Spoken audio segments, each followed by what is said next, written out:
Cool. It's a real pleasure to be here. I haven't been to one of these before, so so far it's been a great experience, so I'm very happy to be here. So I normally, I guess like everyone else, try to give talks where the work is fairly polished and I could sort of tell you all the answers. This is not one of those. This is fairly early stage work that we're still figuring out. But I think this is a good venue. I hope this is a good venue for something like this, because I'm hoping some of this might lead to sort of, some of you might be interested in following up on some of the ideas that we've been playing with. The talk is broadly going to be built around this idea of computer vision people have gotten really good at synthesizing fake images. I've gotten really jealous, and I want to see whether we can do the same thing with brain images. And so part of this talk would be sort of suggesting positive results. It seems that we can. And the other parts of this talk would be trying to brainstorm a bit. Suppose we can do this. Why should anyone care? Why should you care? What are the interesting things that one could do if you had good synthesis models? And I'll try to build all this stuff up. Some of this will piggyback off of some of the things that, just looking at, assuming most people have been around for most of last week and this week, so you hear some things repeated. Many of you have learned about neural networks. Some of you will come back. We'll talk a bit about statistical testing. I think JV gave a talk about that at some point recently, based on the schedule. Unfortunately, I couldn't be here. So some of this stuff will come back and will sort of be part of the talk today. Okay, so I left some space. So I'd like to start off with a quiz, because for folks who don't work in this area, sometimes it's unclear sort of what progress looks like. So what I'm showing are two sets of images. Top row and bottom row is the demarcation. One of these is our real images from a celebrity website. It's called Celeb Faces. And the other are images synthesized by a big neural network where we just sort of gave it a bunch of training data, asked it to synthesize new faces. In particular, some of these faces, there is not a person, as far as we know, that has some of these faces. So hopefully you don't know or recognize most of these people. So I'd like to do a quick quiz. Who thinks, so one is real, one is synthesized. I call it fake. Who thinks the top one is real? Okay, who thinks, okay, I saw tentative hands. Let's be braver. Top is real. For all three? Yes, so all top three, so the setting is all top three are either real or fake, all bottom three are either real or fake. Okay, who thinks top is real? So it looks like 70-ish, 60, 70%. Okay, so the bottom is real. The top are synthetic, again, just trained by this sort of model. It's not my work, it's work by some other folks out of NVIDIA who showed sort of, I think this is close to the state of the art, though there are sort of other methods that people have come up with to do this a little bit better. But who show that you can build models that can synthesize faces that are high quality and sort of look like real people. So it's kind of impressive. Okay.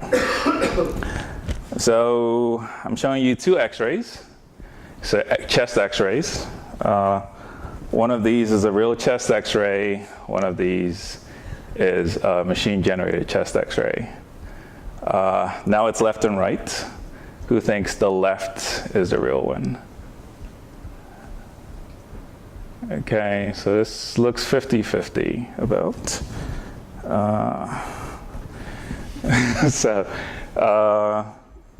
Yeah. So this is work that we are currently pursuing. There's an abstract at the radiology conference, and we're sort of writing stuff up on this. So if you got it wrong, don't feel bad. We ran a sort of small study with real radiologists and showed them either real or fake images and asked them to pick which one they thought was real. So it's sort of a forced choice in some limited amount of time. And so I'm showing results here. I'm not sure what that is on the left, but that's fine. I'm showing results here of whether they preferred the fake images or the real images. So the real images are preferred a little bit more, but the difference was not huge. So it was about 39% of the time the fake images were preferred. And some interesting, so a couple of users, this person actually stood out quite a bit because they preferred the Gann image some like 80% of the time, so they thought it was real. And these are all sort of professional radiologists. So again, the point here is just that some of these methods have gotten quite good at generating these images. Okay, so something closer, a bit closer to home. So this might be easier for folks who have looked at this data, but I'm curious anyway. So same way, top row, bottom row, one's real, one's fake. Who thinks the top row is the real? Okay. Who thinks the bottom row is the real one? Who picked both? Because I'm sure some people picked both. Someone who picked the bottom, could you tell me why? Okay, so it turns out the real data actually has, okay, yeah. So real data has some artifacts because of the way it's collected. I'll talk a bit more about this later. But there's some slicing artifacts, and also it's just missing parts of the image. And the model, because the model is not good enough yet to synthesize all those artifacts, so it tends to smooth a bit. And so the fake data actually tends to look somehow more realistic. Okay, last one, and then I promise I'll say real things. Okay, so fMRI. What I'm showing are contrasts for some statistical test that corresponds to visual right hand and faces. And then on the right, visual words, language, visual. One of these is real, one of these is fake. Who thinks the left-hand side is real? Okay, who thinks the right-hand side is real? Someone who picked the right, could you tell me? So I should also mention, each of these are not group maps, these are individual brain maps. Does anyone want to change their answer because of that? Okay, so the left one is the real image, the right one is the synthetic one. I gave the extra hint because it turns out that our synthetic ones, we're still trying to figure out exactly what's going on. I'll talk a bit more, as I said, particularly when I get to pitfalls at the end of this. But our synthetic maps tend to look more like group level maps somehow, and actually people think they're more realistic than real individual maps, particularly in terms of regions. But again, I'll talk more about this in a few minutes. Okay, I've only shown pictures so far, hopefully gotten everyone super excited. Questions so far? Okay, so the broad outline of the next long time is, well, I don't think I'll take the whole time, so I'll probably be done a little bit early. So I'm going to talk a bit about implicit generative models for those of you that haven't seen them before, which are a kind of generative model that are quite good for sort of high-dimensional structured data. So I'll give you an outline. There'll be fairly little math, but I'm happy to talk offline or give links to references and papers. But hopefully give you the intuition about what these kinds of models are and how one could use them. I'll talk a bit about what we've been playing with and some ideas we have about how to use this to improve the practice of fMRI data analysis. I'll talk about some known issues where we think there's still work to be done or we think could improve these kinds of models. And then if it turns out that we're early, I'll talk about a bit about sort of more recent work applying similar techniques, but now to structural images instead of function. And then if we still have more time, I'll click on the code links and go through code on GitHub maybe. So that's sort of the rough outline for the next 20 hours. Okay, so generative models, if you like density estimation. Broadly, the idea is that I get to see real data, so sort of each of these samples. These samples are drawn from some data generating distribution.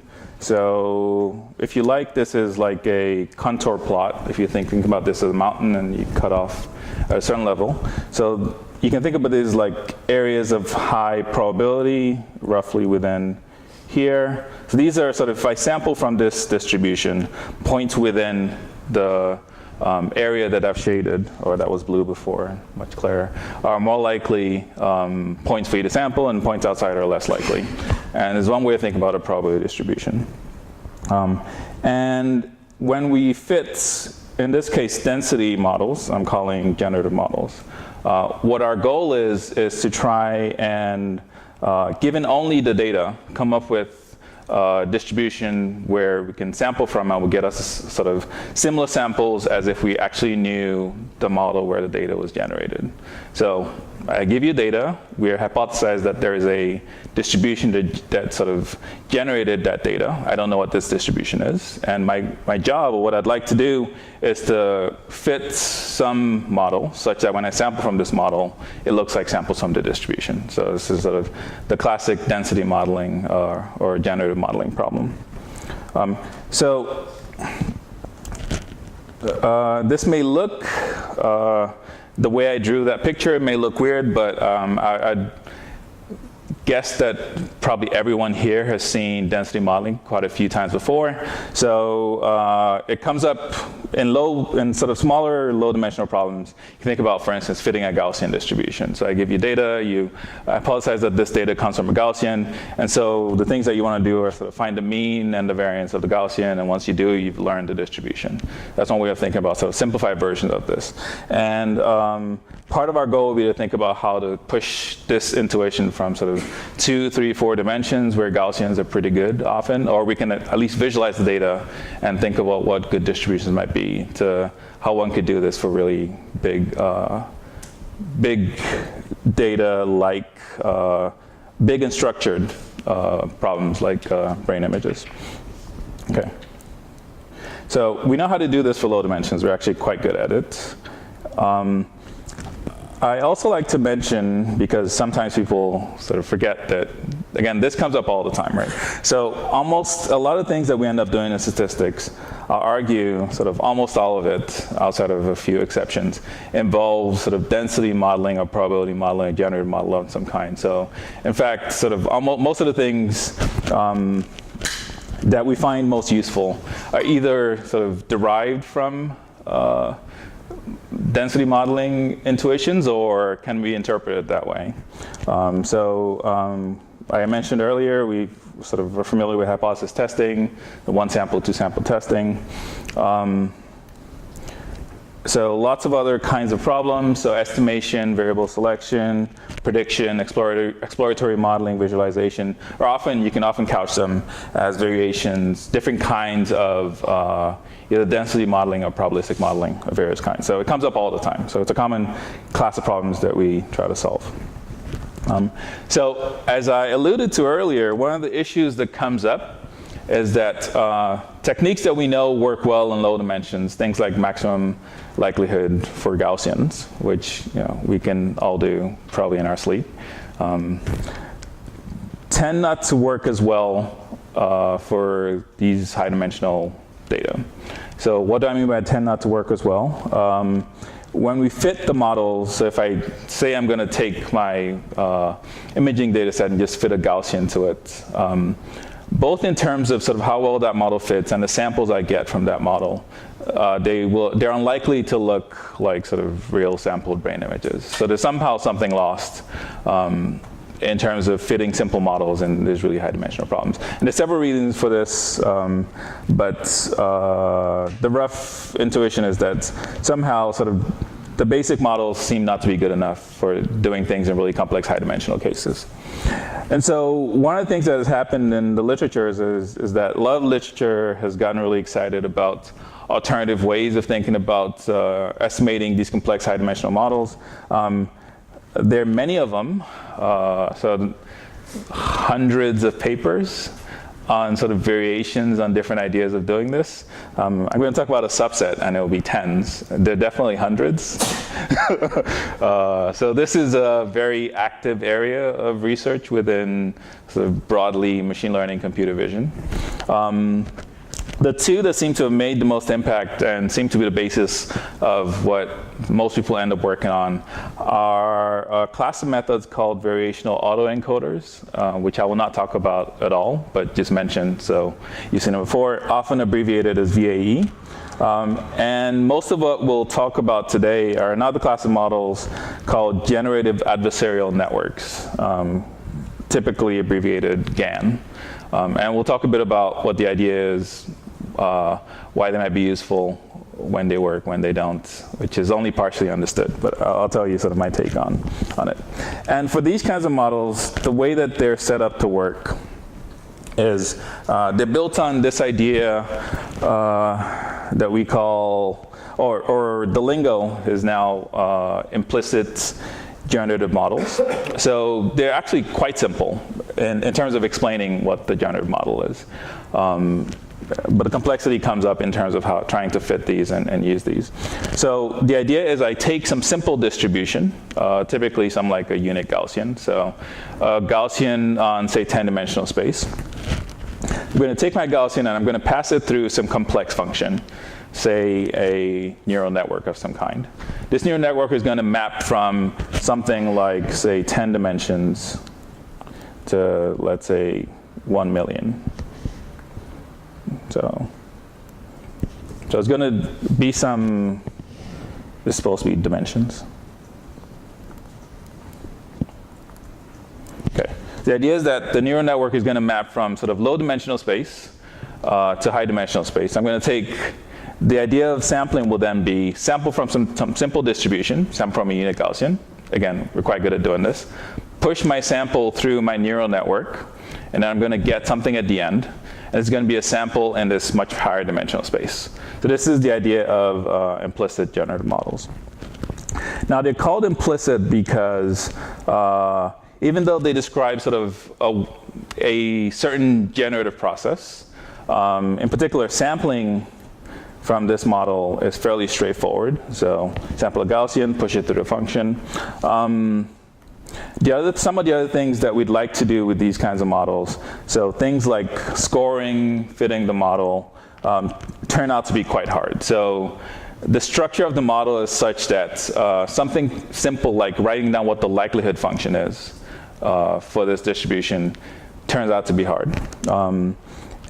In principle, I could write down here is an integration such that if I integrated this object, I would get the density, the likelihood back. But this integration is a hard integration to do because remember we're integrating through a neural network, and that neural network increases the complexity of everything we're doing by quite a bit. So the idea of implicit generative models are models that are easy to write down, as sort of in quotes, easy to write down, easy to sample from, hard to write down sort of mathematically simple descriptions of their likelihood functions, which makes some of the other things I would like to do with these models hard. In particular, the standard way that we fit probabilistic models is maximum likelihood. So that's how you figure out, for instance, for a Gaussian, that the way to fit a Gaussian is to estimate the mean and the variance. That approach tends to be hard for these kinds of models, and so we need new approaches for fitting these kinds of high-dimensional models. So it's most of what I'm going to talk about for the next few minutes. Questions so far? Been a bit high level, but I'm happy to. Hopefully everyone sort of. I'm trying to make sure everyone's on the same page. Questions? Nope. Okay. So how do we actually fit the models? So for most of these approaches, instead of using maximum likelihood, we use some kind of loss function-based approach.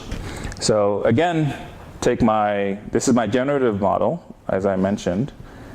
Again, fairly simple. Sample from a simple distribution, push it through a complex function, it gives me a sample from a complex. It gives me a sample in this high-dimensional space. It also gives me I didn't mention this explicitly, but you can show that the resulting sample is a sample from a more complex distribution after you've pushed it through the neural network. And so the way that we actually would fit this is you define some loss function between your generated distribution and the true data, so just the samples that you observe, and then you try to find parameters of your model, so this is the thing that you need to fit, such that the estimated or generated distribution is close to the true data distribution. So this guy is fixed, because that's sort of fixed as a Gaussian distribution. This is the main place where we put all the effort in, is how do we estimate this data. Data is written here just as data, but you should think of data as the parameters in some large neural network that can map from, say, 100 dimensions to 1,000,000 dimensions. Okay. So again, there are many ways of doing this. The way that the Gann tries to do this is a cute approach. So instead of using a standard loss function you might use for a problem like this, so the standard loss function would be something like, say, KL divergence of some kind, or even squared loss.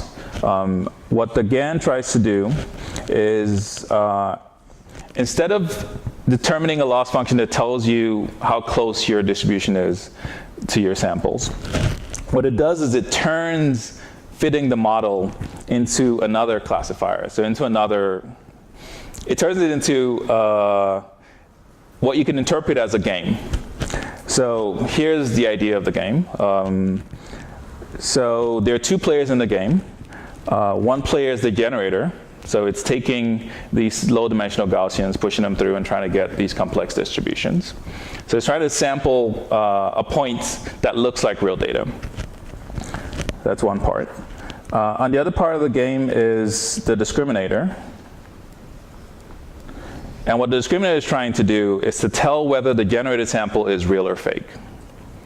So the generator is generating an image. The discriminator is scoring that image and predicting whether that image is real or fake. And the idea is, in order to reach equilibrium, you get to the point, this is at a very high level, in order to reach equilibrium, you have to get to the point where the generator generates images that can fool the discriminator. So it's trying to fool the discriminator as well as it can. So it wants to make fake images look real. And the discriminator gets to the point where it's not fooled by the generator. So you end up with some kind of like a back and forth battle. The generator tries to get better so it can fool the discriminator some more. The discriminator tries to get better so it can tell whether the generator is trying to fool it. And you go sort of back and forth, ping pong, till you get to some stable point, very roughly defined. So that's one way of thinking about what these kinds of models try to do. So what you need to train it is you need some real data. You need architecture for a generator, typically a neural network. You need the architecture for a discriminator, typically also a neural network. And then I would just do a forward pass, sample a random noise point, push it through, synthesize some data, run this classifier to see whether it's real or fake, get my error. And then typically the way you train these models is something known as backpropagation, which you've probably seen from the neural network lecture. So you just use backpropagation to propagate your error all the way back. So the error of sort of how well this discriminator tells real versus fake propagates all the way back to train now two models, both the discriminator model that's trying to learn to discriminate real and fake images, and the generative model that's trying to synthesize images that look real. Okay, so I said a lot of things. Questions? Yes? So just to be totally, like my brain's working here, you train the discriminator with fake images and real images that are labeled, right? Supervised training. It gets to know, in the training, it gets to know whether the image is real or fake. Right, but you can tell it. Train, or is it figured out by itself? So it predicts real or fake, and then in the error, you'll tell it sort of how right it was. And that error will get propagated back in the backprop to train both. Yes? The random noise initialization you use, is that necessary or can you play around with So it's not just initialization, it's actually it's part of the generative model. Remember, the idea is that I sample from something and I push it through. I think I hope another way to pose your question is, does it need to be Gaussian? Is that, okay. So can it be something else? For a long time, I think the answer seemed to be Gaussian or uniform, and sort of playing more didn't really help you. I think now we think more complex models might actually make a difference. In particular, if we have time at the end, I'll talk about some of our more recent work where we've been playing with mixture models as the initial sort of generative model. And one of the reasons that we like this is that it allows for clumping behavior in the images, and particularly for many kinds of images, we see what looks like images. There's a sort of clustering type behavior in the images. So sort of images of a similar class sort of roughly look the same and are far away from images of different classes. But up to first approximation, say 90% of the work uses Gaussian or uniform, mostly Gaussian actually. There's another question. Yes? I was wondering if you could use such an approach to estimate the quality of your data set.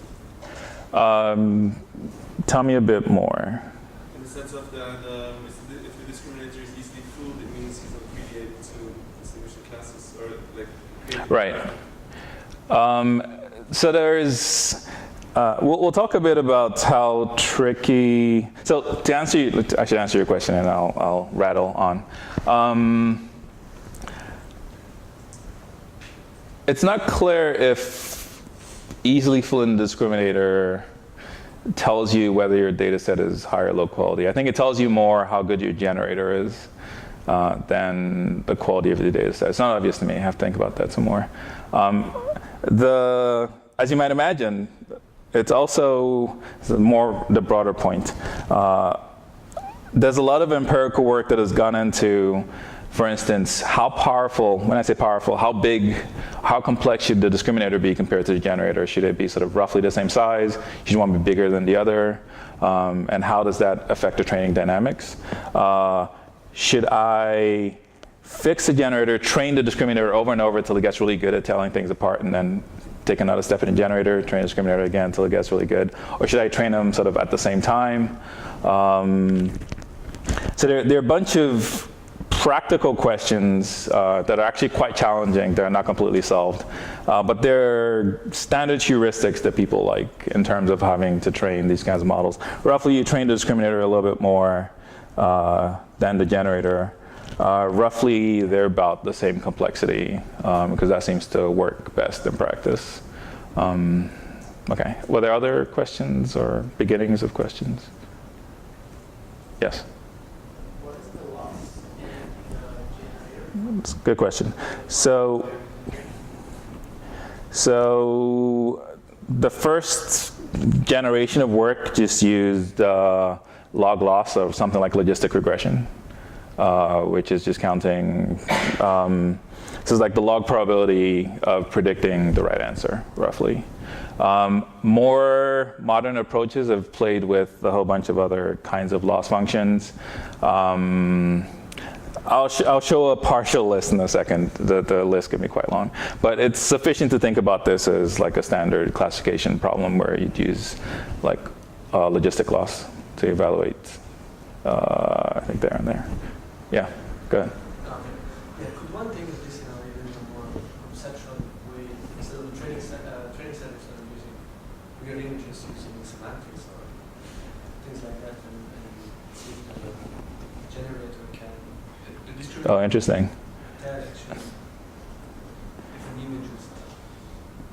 So would you replace, instead of generating images, would you generate semantics? Or would you sort of generate images, extract semantics, and then tell? In principle, I guess, yeah. I I don't know how good that will be at generating images. One thing that people do that works a bit, or it's along similar lines, is train, or when you're doing both the synthesis and the real data, having more than just the image, so image and other stuff, and do it jointly. That seems to work reasonably well for certain kinds of problems, which is like additional information. So the generator has to predict, say, both image and semantics, or the semantics derived have to somehow do well. I'd be worried about completely separating, so having only looking at semantics of real images without having the real image. Just in terms of the quality that you expect to get, so how good the mapping is between the image and the semantics from it. Yes, Ariel. Okay. Okay, other questions? Cool. So it's a clever idea. The game seems to be the interpretation people like the most. There are other interpretations of what's going on, but people like the idea of thinking about this as a two-player game, that sort of both sides are fighting for what's better or worse. There's a lot of positive momentum evidence results for people trying to play with this idea. So the original paper generated images by sort of current standards. They looked pretty terrible at the time. People were pretty excited. But you can roughly make out things that look like objects in those generated images. A couple of years later, images are much sharper, starting to generate things that look sort of much more reasonable. And now, these kinds of models have, again, just to reiterate from the beginning, particularly in computer vision, which is the area that develops these the most, they've gotten quite good at synthesizing images that look super realistic. So will fool, most sort of both non-experts and experts, actually. So on the right, I'm showing an application to it's called a bedroom data set. It's a data set of bedrooms. Why is it called? Sorry, again? I said, why is it called? Sorry. Oh yeah, I know. Yeah, not super clever on this one. And then the other one is, I think it's ImageNet, but I'm not sure. I have to go look. But it's sort of random objects. As you can see, the variety of potential objects is quite large. So have images of sort of animals, we have plants, we have sort of bicycles, cell phones. That looks like an old Nokia. Anyways, so it's a huge variety of interesting things. Okay. So again, sort of in case you don't believe me that sort of people like this stuff, there's a lot of excitement in the area for thinking about GANs.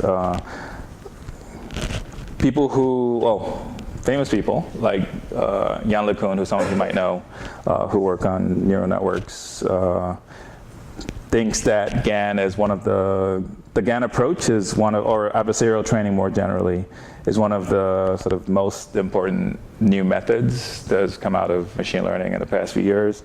The first author of the original Gann paper, Ian Goodfellow, has gotten lots of accolades, including sort of 35 innovators under 35 from a non-sort of technical machine learning. So I think this was Forbes, I'm not sure. I should have put a reference there. But the real world actually cares that, that he did this stuff and is considered important work. The amount of papers, so this is just Gann papers. I'm not counting several other approaches for attacking this problem, and there are many. But the literature has grown quite quickly and continues to grow quite quickly. So with sort of various names, sometimes based on the application, sometimes based on adding various other properties, sometimes so there are lots of different kinds of GANs that try to improve on the original technique and apply to various kinds of problems. So it looks like exponential growth in terms of number of papers per year.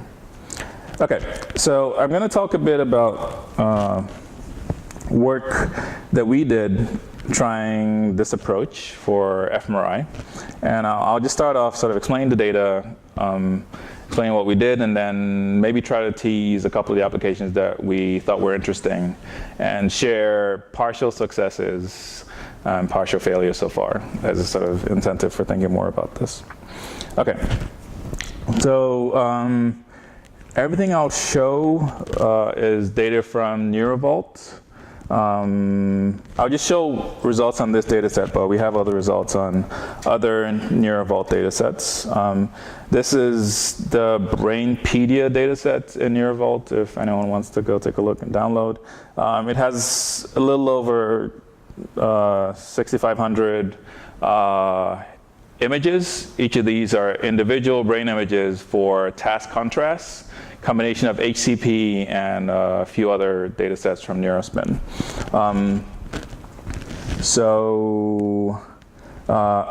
Of these 6,500, there are 65 total tasks, which is sort of reasonably wide variety.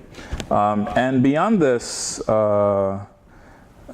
Bertrand and Gael and other amazing people have spent a bunch of time looking at those images and labeling those with cognitive process labels. So for each image, we know not only what task it's associated with, but we know sort of which cognitive processes were the purpose of the investigation. So visual, auditory, motor, things like that are also labeled for each one of those images. So this is the information that we have for this data set. So if you like, it's first level stats, and if you think about learning distributions, what we're learning is something related to second level, because the first level is sort of already, these are all sort of contrast images. Okay. So just for completeness, I'm showing the architecture of our model. Most papers that do this kind of stuff show something like this. The main difference from what we've talked about so far is that we trained something called a conditional Gann. So what we wanted was a synthesizer or a generator that we could condition on the label.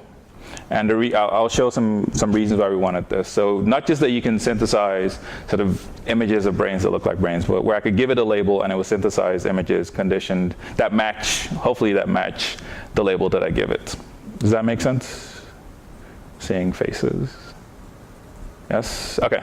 So to do this, it's fairly straightforward, at least the way that we did it. There are many ways of doing this as well, by the way. So again, there's a lot of literature and various techniques, primarily empirical. People have tried to play with various approaches to this. But what we did is just, so we synthesized the noise like before. In our case, about 128 dimensions. And then we stack on labels. So it gives us a sort of larger vector, and we push the stack of the noise and the labels through the neural network model. So that's what this guy is doing. And that is supposed to synthesize. The hope is that when trained, what this will do is allow us to synthesize an image conditioned on the label. And for the discriminator, so that all that is what the generator is doing. And I've partitioned sort of the label part and the rest of the image part as we go through. So there's several layers in the generative model. It's a convolutional neural network. Again, I think you've seen this. Yes, okay, good. And so we end up creating a synthetic image, and then we transfer the label off to the discriminator. So the discriminator knows the image. It knows whether it's real or fake. During training, it knows the image. It knows whether it's real or fake. And then it also knows the class that we want to synthesize from. And the idea is that we want to augment the discriminator with this information so that it's sort of more powerful at telling real or fake conditioned on the class that you're looking at, so the label or the contrast that you're looking at. And so the discriminator takes a synthesized image label, synthesized image or the real image, so this could also be the real X, and predicts real or fake. And so we train using the technique that we just talked about, sort of training both simultaneously with this architecture. So other differences, also because we're doing whole volume, we're using 3D instead of 2D, so it changes the convolution structure a little bit, but the fundamental math remains the same, yes. Of the label classifier, is it a feature or is it just regular label? Because it's being processed too. Yes, so it is processed through as sort of almost like stacking, but a little bit, not much more than that actually. So we reshape, pad, and stack roughly, and then actually process it through. The final prediction is just true or false though. And then the last layer you have 36 something from the label and 38 something from Yeah, is everything used for the classification? yes. And again, the reason we did this is that we want to make sure, or we think, we did some initial experiments, so this is hopefully true. But we want to make sure the discriminator, so the discriminator could just be saying real or fake, or it could have this extra information, real or fake, from a certain contrast. And we think that having this extra information makes it a bit more powerful. And this is information that the generator has, and so we want to give it the same information to help it better discriminate real or fake for a particular contrast. Idea being, or part of the idea being roughly that different contrast labels might look a little bit different, and we want the discriminator to have this information when it's predicting. Yes? So the synthetic image is 11 by 14. Yes, so we downsampled. Why is it? Why are all the dimensions different? Why is it not a cube? Oh.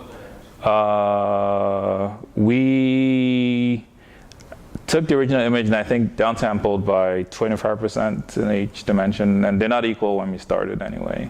Oh, I see. Yeah. So you have to keep Yeah, we kept all the dimensions the same. size as well. Yeah. Yeah, we've played with, so the initially downsampling was primarily computational. We've been backing off as we've gotten better and more computational resources for training these. The images I showed you at the beginning were downsample, synthesize, and then upsample at the end, which doesn't really do that much, just makes things cubey.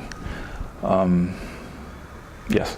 Just to see that I understood this, the labels, this 36-dimensional thing, that's all zeros except for single. We have two versions. It's a good question. So, unfortunately, I'm not going to be careful about a few things, but there's a version where we did the one hot, just the single dimension on or off. It's 36 and not 45 because a few of the contrasts had very few images, and so if they had fewer than I think 10 or something, we cut them out. I have to look at the details. So we had some minimal cutoff of how many labels it had. And then we also played with, and this I think gets more relevant for when I start talking about applications, we played with the multi-label encoding of this. So instead of encoding using the task, which is just yes, no, is this task, is this image corresponding to this task?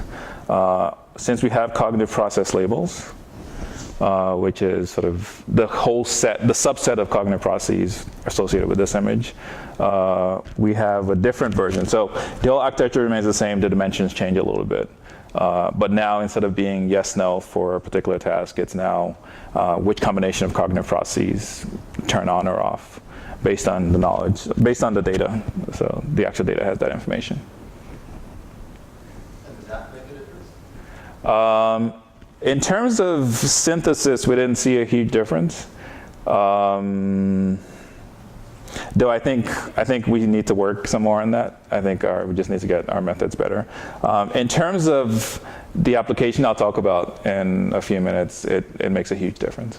So in particular, what we want to be able to do, and I'll talk about what I was going to talk about, is I want the ability to synthesize contrasts that were not in the data. And the only way that we can do that is because you can sort of play with combinations. So in the one hot encoding, you can only predict one of those 45.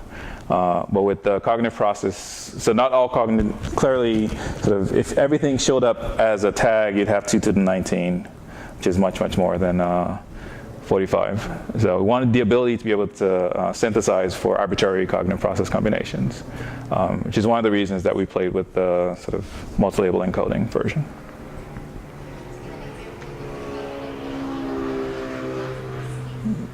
The timing was just terrible. It was Can you take an example of what a cognitive label is? Yeah. So I mentioned vision, audition, right hand, faces, calculation, visual digits. These are all sort of pre-labeled in the data set based on, I assume it's the same way we did it way back when, which is experts sit in a room and for a particular task contrast, decide what cognitive processes should be associated with that contrast, which is roughly how you design experiments.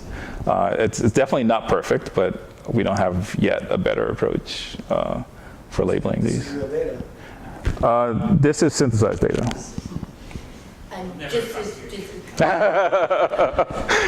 Yes.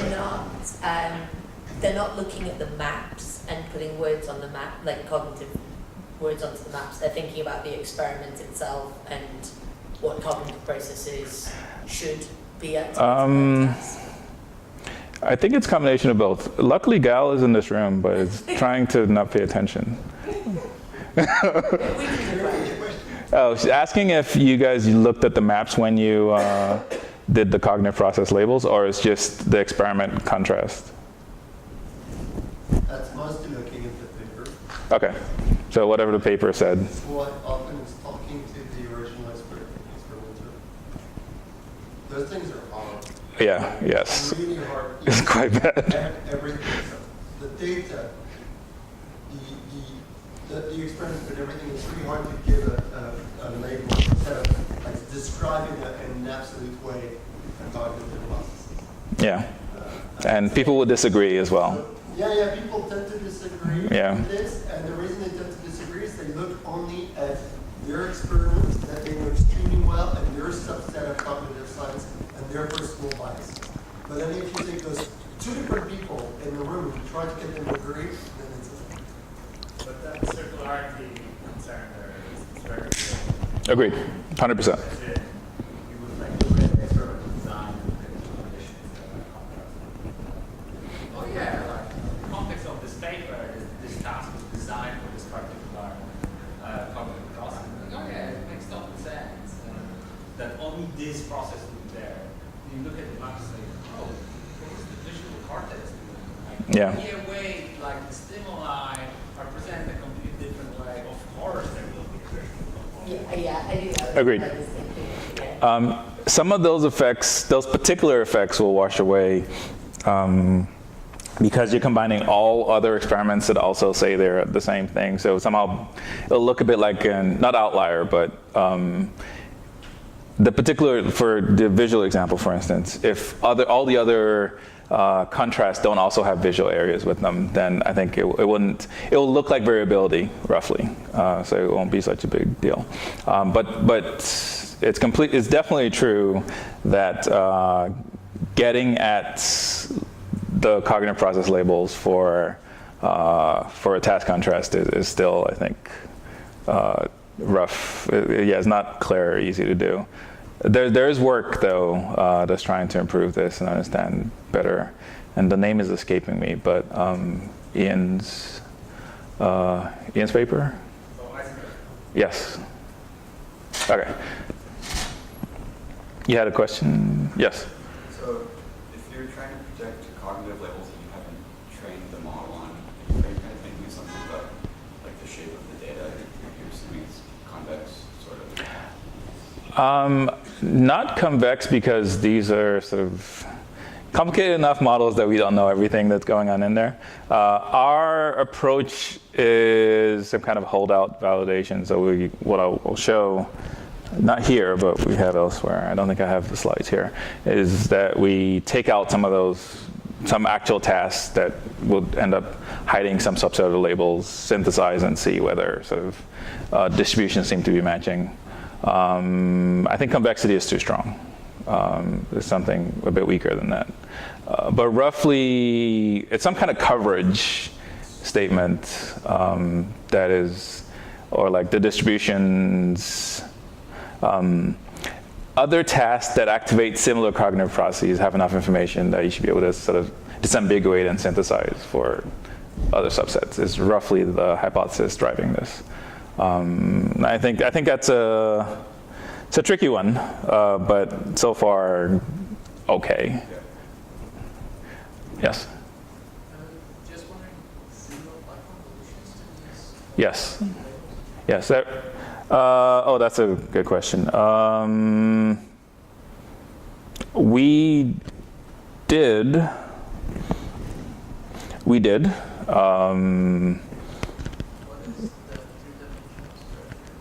Oh, so we take the 36, we reshape, pad, and apply convolutions.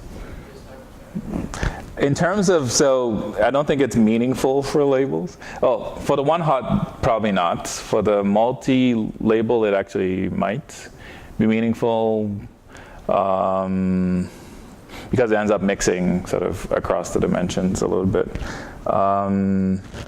I wouldn't overinterpret what the I wouldn't interpret what the convolutions are doing here. It's a encoding for sort of a mapping between the input to something that we end up showing to the discriminator at the end to tell true or false. We also try, by the way, not putting anything through the model, just at the end, just giving it the same one hot, which does a little bit worse. So it looks like pushing it through the model and learning sort of weights for it, in addition with the weights for the image itself seems to improve performance. But that's primarily sort of empirical observation. Is this a what? It's very close, and that was on purpose.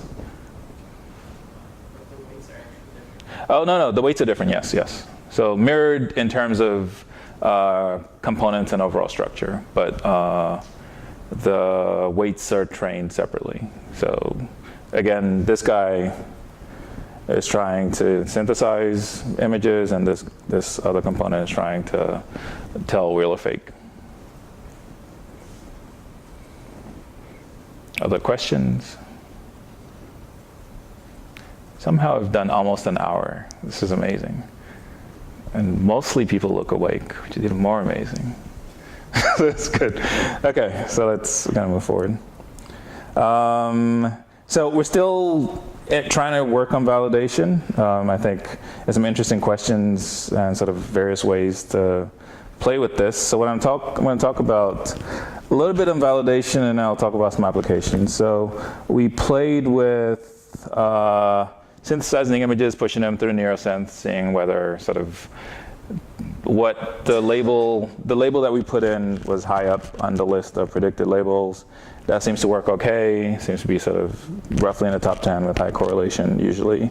Yeah, so I don't know if this is especially surprising, but Neuroscience decoding seems to work. If it doesn't work really well, it's not really worth it. Exactly.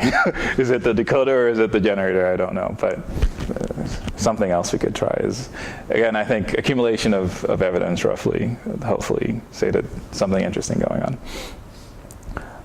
Okay, so why should you care? So hopefully I've convinced you this is cool.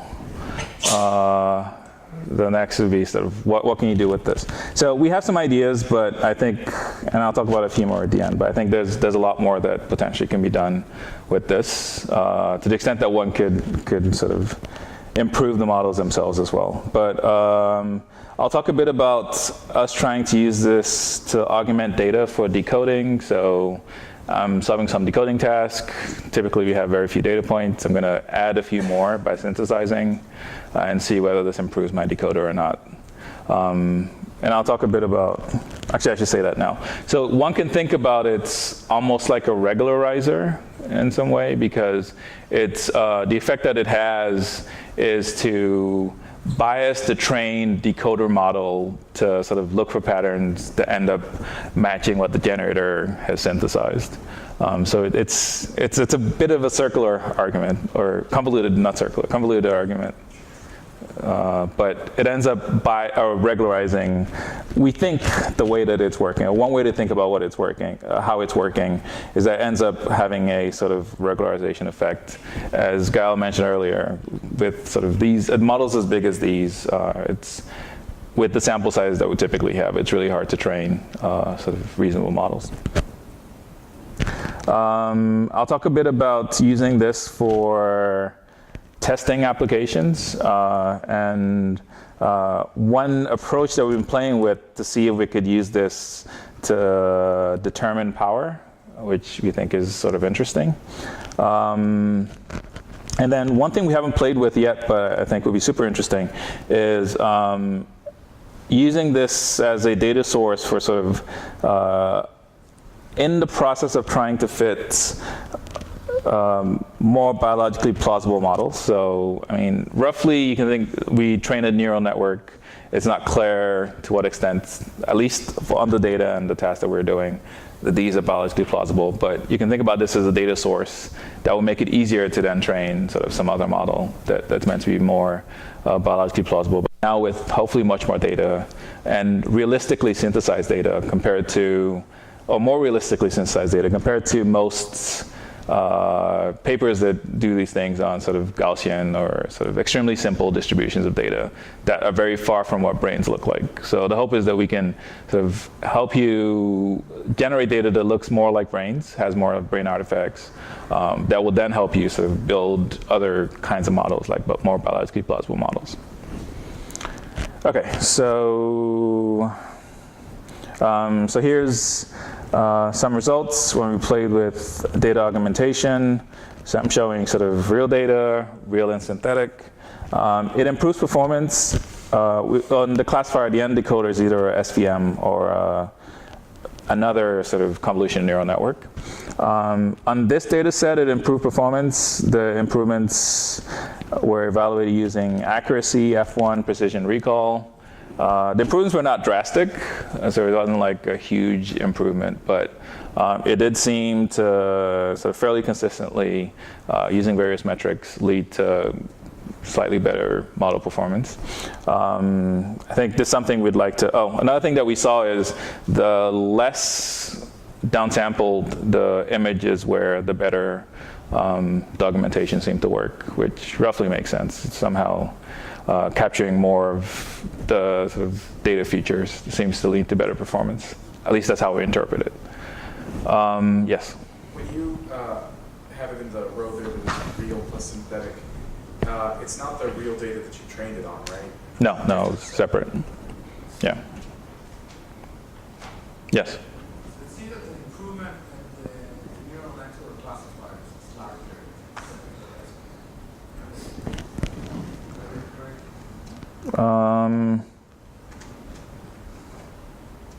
Yes, at least in these, yes. I just wonder if there's like some effect of.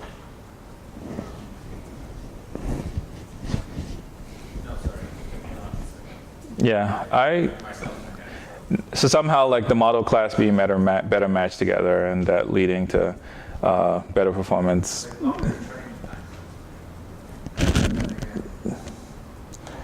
It's entirely possible. We're getting to, I mean, it'd be interesting to think about what empirical experiments we could run to maybe disambiguate what might be going on. I don't have a good answer about why, but we just wanted to try both sort of a standard classifier and then if you could actually try neural network decoder. There's another question. Can you clarify what is being classified? Yes, so split the data, we take the, in this case, I think all this is on the classes. So we take those 45/36 sort of contrast labels. We're doing whole brain cross-task decoding, same as actually what we heard earlier in the day. So we're predicting which task a certain image is associated with.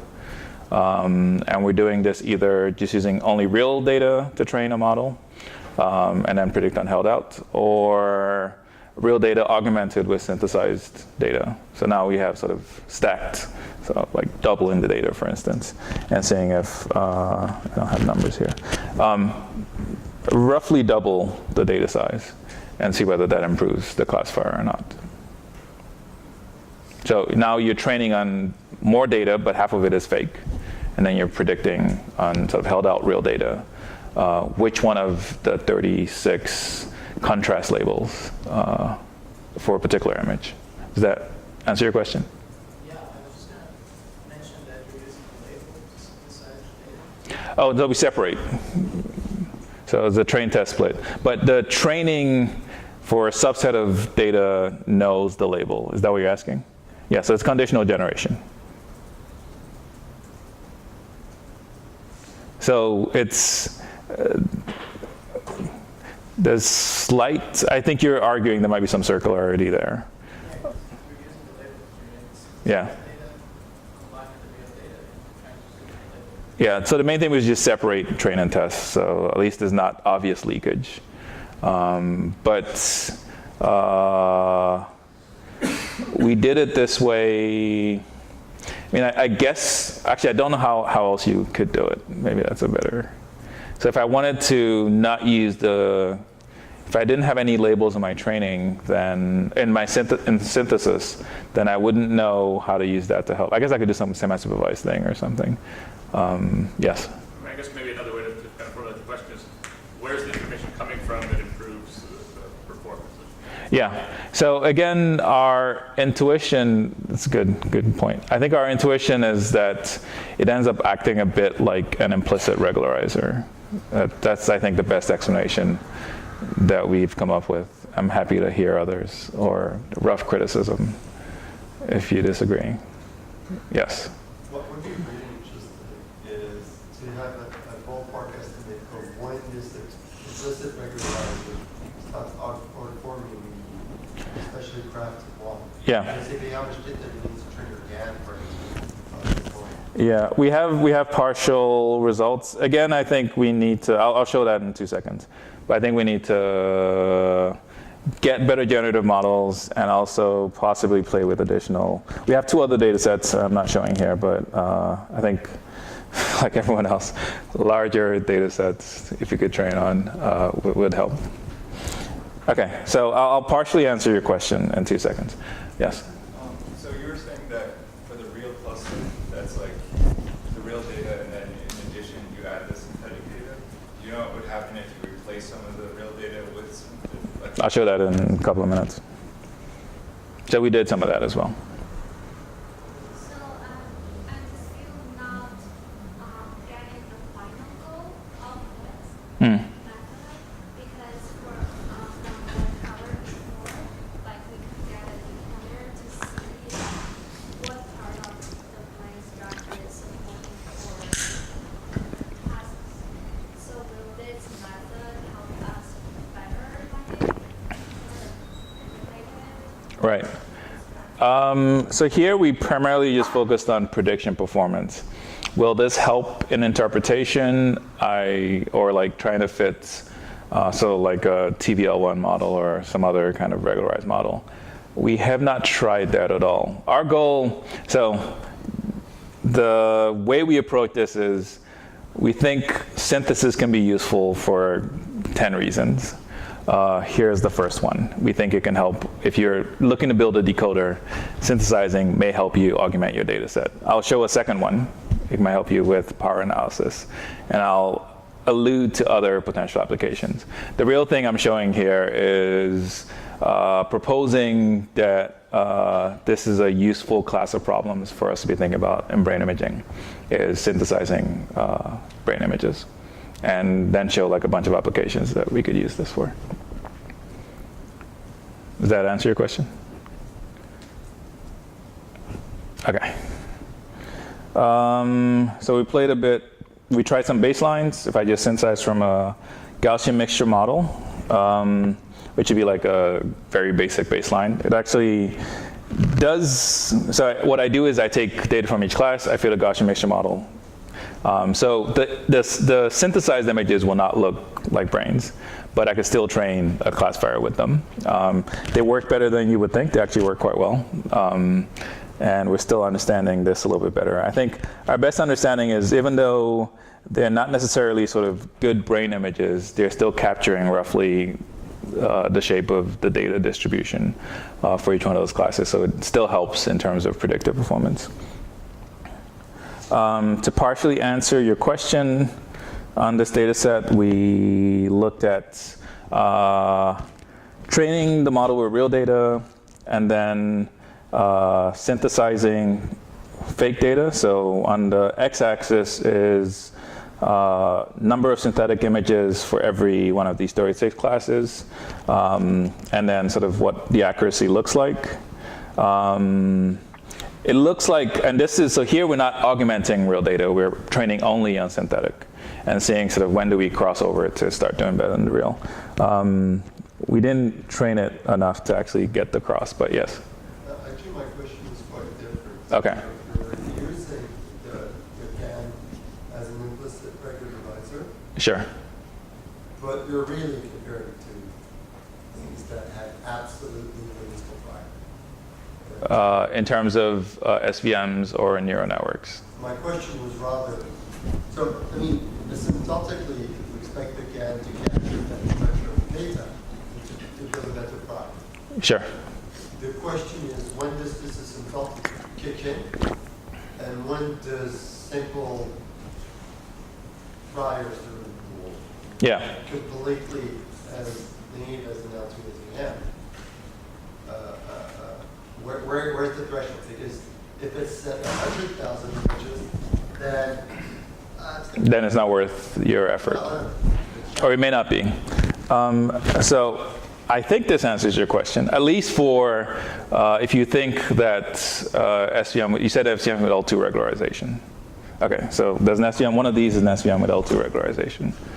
Well, I'm saying compared to something slightly less named.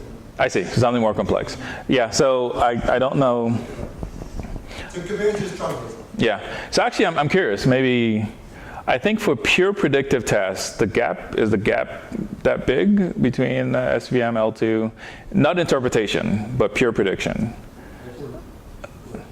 Okay, is there a way to project from your seat all the way here? Your paper. While you're looking, yes.